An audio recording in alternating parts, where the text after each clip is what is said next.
Rudal Rusia serang Ukraina, gudang senjata AS dan NATO hancur.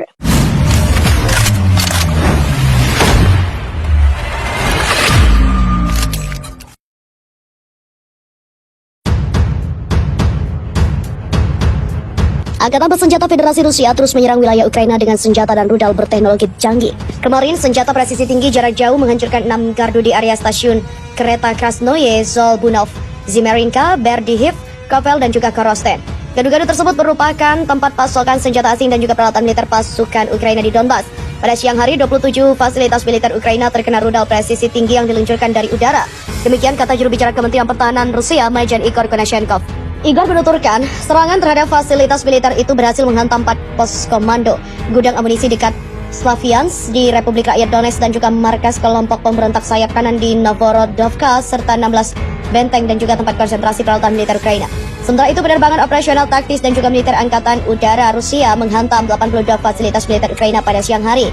Adapun pasukan roket Rusia menghancurkan sistem rudal taktis Tochkayu, 3 pos komando, baterai artileri, dan juga 10 area konsentrasi tenaga kerja dan peralatan militer.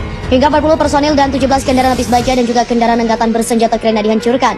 Sistem pertahanan udara Rusia juga menembak jatuh 4 kendaraan udara tak berawak Ukraina di daerah Izium, Donetsk dan juga Kharkiv dalam sehari, di mana secara total sejak awal operasi militer khusus 141 pesawat, 110 helikopter, 570 kendaraan udara tak berawak, 265 sistem rudal anti pesawat, 2.554 tank dan kendaraan tempur lapis baja, 283 peluncur roket ganda, 1.104 artileri lapangan dan senjata mortir, serta 2.380 unit kendaraan militer khusus Ukraina hancur.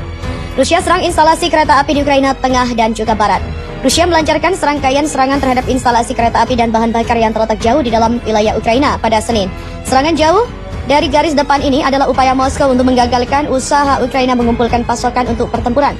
Seperti dilaporkan AP pada Senin, Rusia memfokuskan daya tembaknya di tempat lain. Rudal dan pesawat tempur Rusia juga menyerang jauh di belakang garis depan. 5 stasiun kereta api di Ukraina Tengah dan juga Barat terkena serangan. 1 pekerja tewas. Demikian kata Alexander Kamshin, Kepala Jawatan Kereta Api Negara Ukraina, seperti dikutip dari AP. Pengeboman itu termasuk serangan rudal di dekat Lviv, kota barat dekat perbatasan Polandia yang telah dibanjiri oleh orang-orang Ukraina yang melarikan diri dari pertempuran di tempat lain di seluruh negeri. Pihak berwenang Ukraina juga mengatakan bahwa setidaknya 5 orang tewas oleh serangan Rusia di wilayah Vinnytsia Tengah. Rusia juga menghancurkan kilang minyak di Kremenchuk di Ukraina Tengah bersama dengan depot bahan bakar di sana, kata juru bicara Kementerian Pertahanan Rusia, Majen Igor Konashenkov. Secara keseluruhan, pesawat tempur Rusia juga menghancurkan 56 target Ukraina dalam semalam.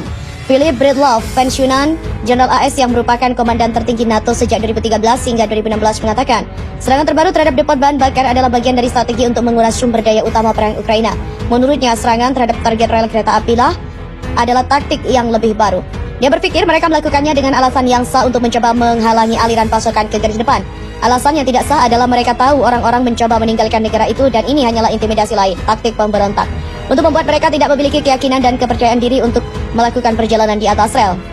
Sementara Philip P. O'Brien, Profesor Studi Strategi di University of St Andrews di Skotlandia, mengatakan, perang untuk saat ini diselesaikan dalam kampanye kerugian dan keuntungan medan perang tambahan. Kedua belah pihak setiap hari saling melemahkan.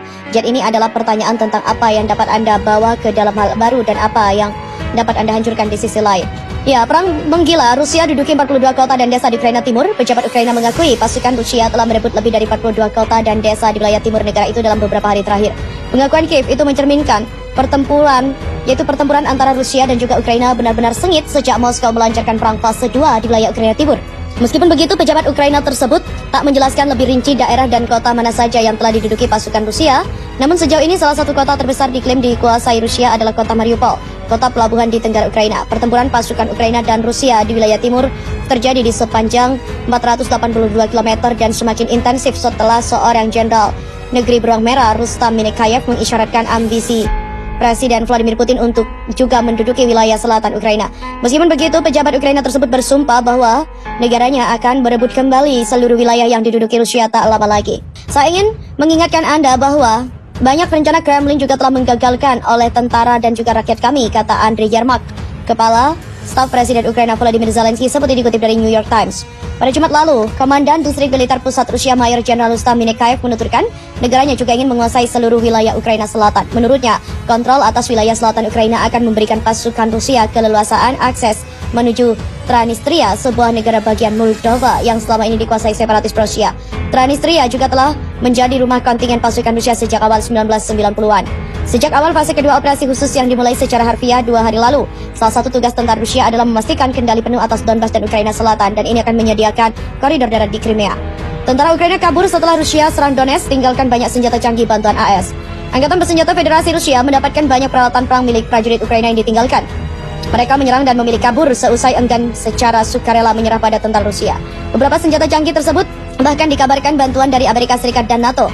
Berdasarkan rilis yang dilakukan Kementerian Pertahanan Rusia, beberapa senjata yang ditinggalkan adalah senjata kecil, sistem anti-tank, peluncur granat hingga adanya sejumlah amunisi besar. Video penampakan senjata canggih bantuan negara barat yang ditinggalkan itu juga terekam.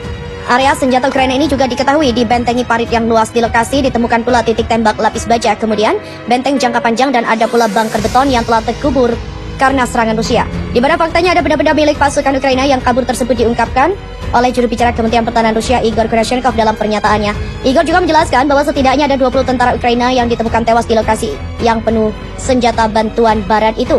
20 tentara Ukraina tewas dan berada di sana. Diketahui kaburnya tentara Ukraina tersebut seusai Rusia menguatkan serangannya di wilayah Donetsk pada 15 April lalu. Rusia diketahui terus melakukan serangan udara di utara wilayah Donetsk di perbatasan dengan wilayah Kharkiv. Putin batalkan rencana damai dengan Ukraina, ini yang terjadi. Presiden Rusia Vladimir Putin telah membatalkan rencana untuk kesepakatan damai. Ia dilaporkan akan merebut lebih banyak wilayah Ukraina setelah gagal mengamankan kemenangan dalam fase pertama serangannya. Informasi ini dilaporkan oleh Financial Times mengutip 3 orang narasumber yang tidak disebutkan namanya yang diberi pengarahan tentang percakapan damai Putin. Ada harapan untuk kesepakatan, kata salah seorang. Namun pembicaraan berhenti setelah Presiden Ukraina Volodymyr Zelensky menuduh Putin melakukan kejahatan perang di kota Bucha dan Mariupol. Putin yang marah juga mengisyaratkan upaya perdamaian berada di jalan buntu setelah tenggelamnya kapal penjelajah rudal Moskwa. Pekan lalu Moskow mengatakan pihaknya telah menyampaikan proposal rincinya ke Kiev setelah para perunding menyusun komunikasi pertama mereka di Istanbul pada akhir Maret, namun Zelensky mengatakan belum menerimanya. Negosiator menafsirkan bahwa Putin beralih ke strategi perampasan tanah. Ia mengatakan kepada Presiden Dewan Eropa Charles Michel dalam panggilan Jumat bahwa Ukraina telah mendirikan tembok dan itu bukan waktu yang tepat untuk bertemu dengan Zelensky. Adapun pada Jumat lalu, seorang jenderal tinggi Rusia mengatakan fase kedua serangan itu akan melibatkan penguasa Ukraina Timur dan Selatan untuk menyediakan koridor darat Crimea. Para pejabat makin khawatir bahwa Rusia dapat menggunakan senjata nuklir taktis jika mengalami kemunduran dalam percakapan damai.